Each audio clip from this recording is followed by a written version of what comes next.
اروق فطار من اروق مكان في اسكندريه. السلام عليكم، معكم ميسة.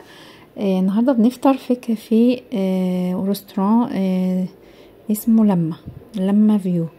هو في تيفاني دوم على البحر كده زي ما انتم شايفين.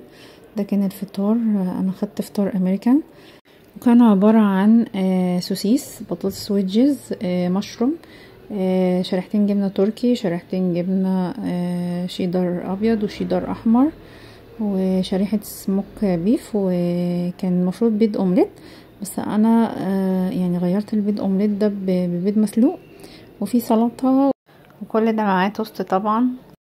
كنا واخدين برضو كرواسون بسموك بيف وسموك تركي، كان حلو برضو، كان معاه بطاطس ويدجز، وزي ما انتوا شفتوه ما شاء الله الحجم حلو والطعم كمان كان حلو.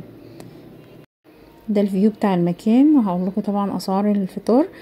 بالنسبة للفطار الامريكان كان عامل 135، والاورينتال اللي هو فول وفلافل وجبنة وكده كان عامل 120، والكرواسون كان عامل 115.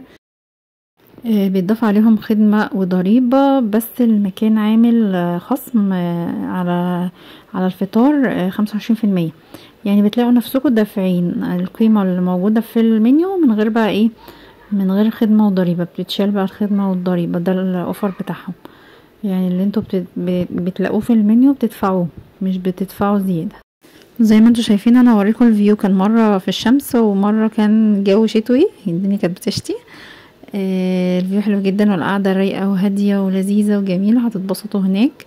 جربوا المكان، حلو جدا صراحة، انا عجبني، ومش اخر تعاون ان شاء الله معاهم، ان شاء الله هبقى معاهم يعني ايه مرات جاية كتير.